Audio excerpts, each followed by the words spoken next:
Hola, ¿qué tal? Leandro por acá. Vamos a abordar nuestra primera lección de la unidad número 2,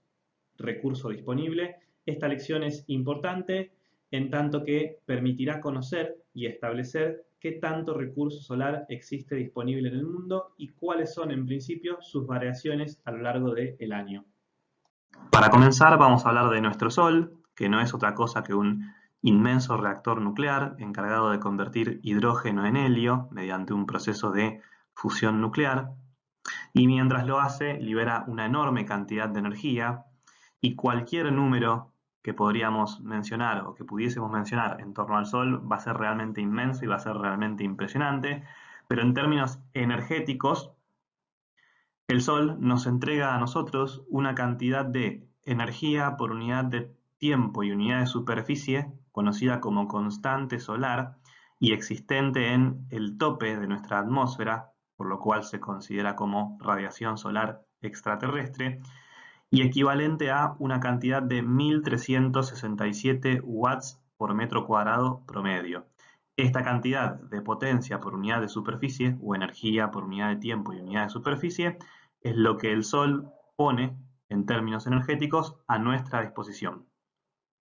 Ahora bien, estos 1367 watts por metro cuadrado, conocidos como constante solar o también bajo jerga solar, conocidos como irradiancia extraterrestre, donde irradiancia significa potencia por unidad de superficie,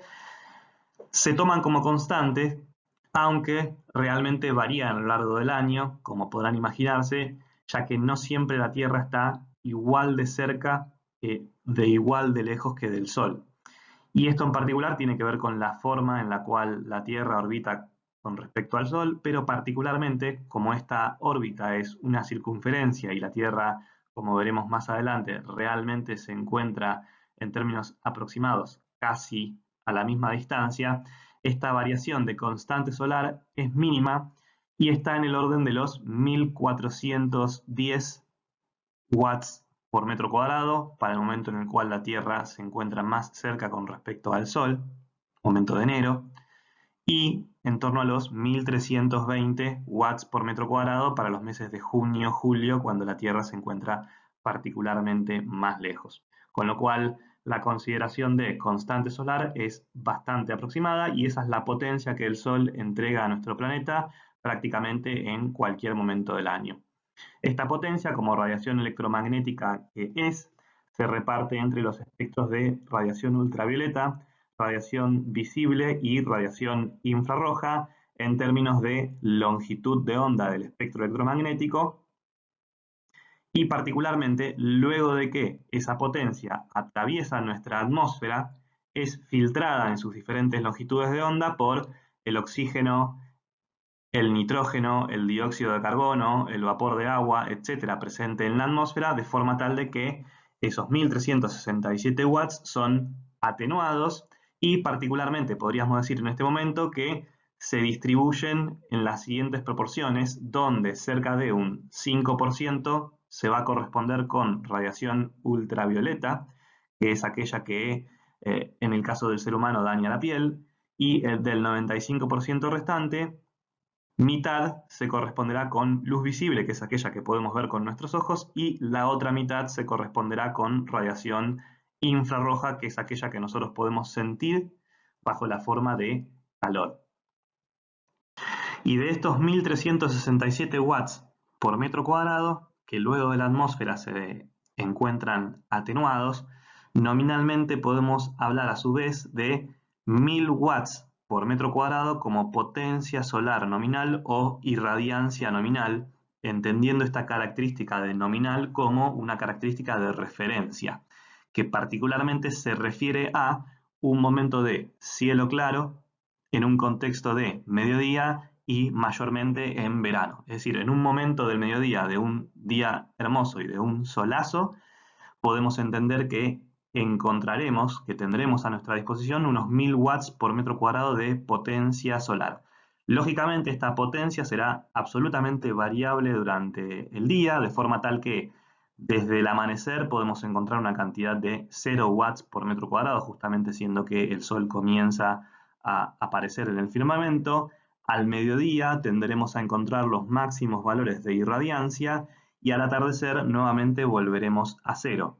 Y a su vez, este planteo hipotético para un día soleado también va a ser absolutamente distinto en momentos de día soleado,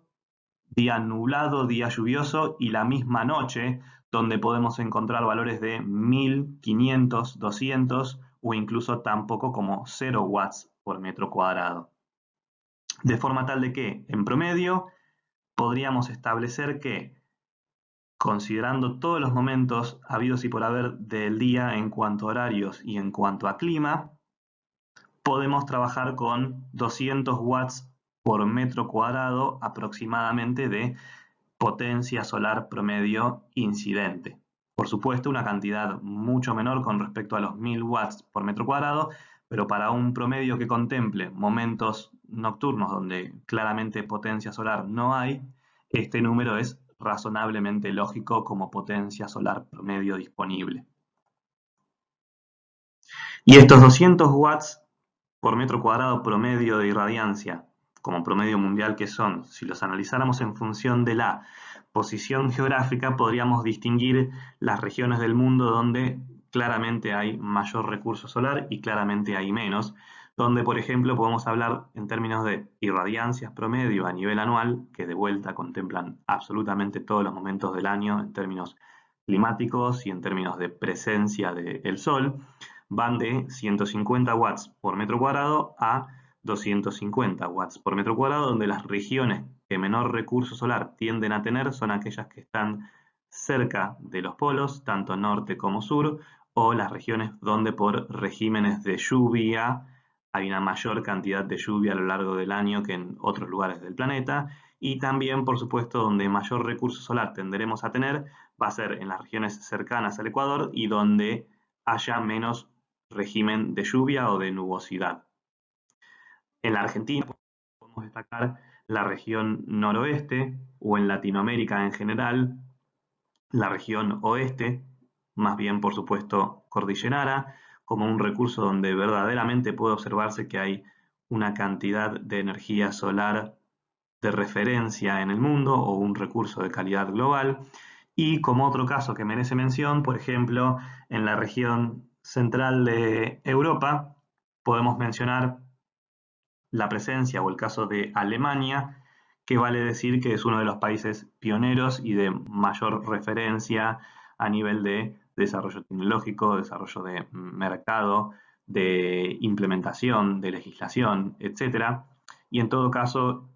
esta consideración o este destaque nos permite sacar la conclusión de que el recurso solar es algo que condiciona, pero que por supuesto es algo que no determina y que con poco recurso solar puede hacer realmente mucho uno. En nuestro caso de Sudamérica o nuevamente Argentina, podemos hablar nuevamente de rangos razonablemente presentes entre los 175 y 200 watts por metro cuadrado sobre plano horizontal, lo cual es claramente una cantidad sumamente encuadrada dentro de los 200 watts por metro cuadrado de referencia general que mencionábamos antes. Estos watts por metro cuadrado o potencia solar incidente o irradiancia solar podemos nuevamente traer a colación y destacar que son magnitudes de potencia o un ritmo al cual nos llega la energía medido en watts o medido frecuentemente también en kilowatts quizás.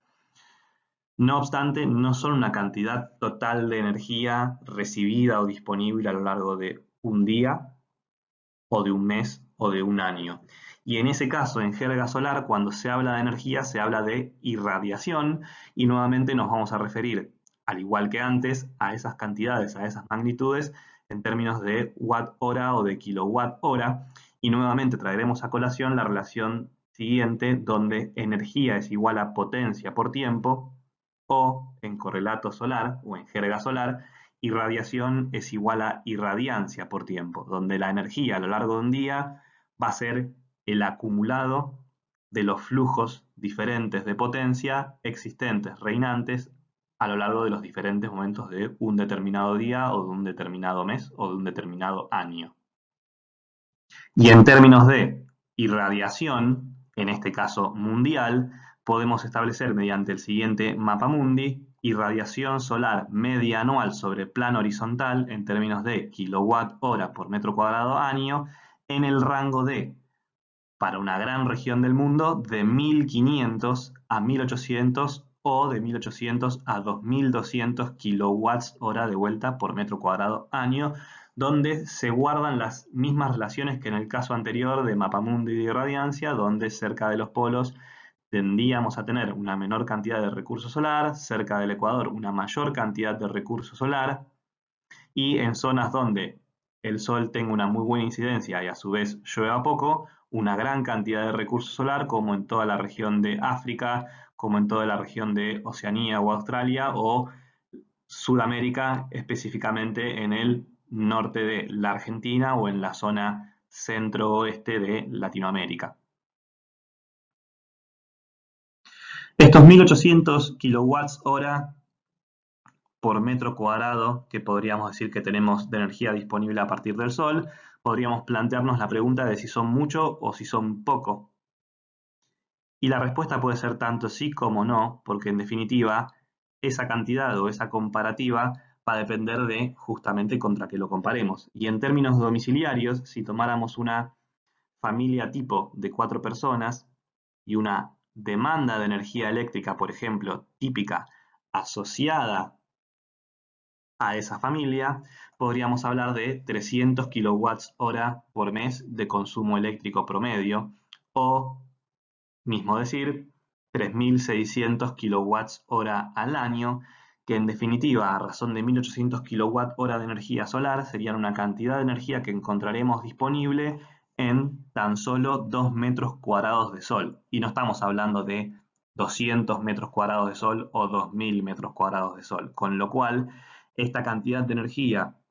que nos entrega el Sol de forma cotejada, podríamos decir en este momento que es una cantidad absolutamente interesante. Y de hecho, si planteáramos esta comparativa para toda la demanda energética de la humanidad, encontraríamos que a partir del Sol encontramos o tenemos disponible varias miles de veces esta demanda, lo cual es absolutamente interesante y es una muy buena manera de comenzar este análisis de cuánto recurso solar tenemos a disposición. Por supuesto, en el camino y más adelante iremos encontrando que este recurso varía, con lo cual no en todos los momentos del año encontraremos la misma cantidad de energía y eso es muy importante. Y a su vez, como veremos aún más adelante cuando hablemos de tecnología, no toda esta cantidad de energía podremos convertir, es decir, en su totalidad o con una eficiencia del 100%, en energía útil para uno. No obstante, estos primeros análisis son una forma interesante de ver y de entender que recurso solar hay en muy buena cantidad, y eso es absolutamente importante, ya que este es el punto de partida. No obstante, y como establecimos previamente, el recurso solar varía a lo largo del año y entenderemos en las próximas lecciones que lo hace en base a la geometría solar o la posición relativa de la Tierra con respecto al Sol, en base a factores atmosféricos, como por ejemplo el clima, y en base a el entorno local en sí, como por ejemplo sombras. Esto, el entendimiento de estos tres factores, nos va a permitir cabalmente conocer cuánto recurso solar tenemos en un determinado lugar y en un determinado plano de captación, lo cual es lo mismo que hablar de el análisis de sitios.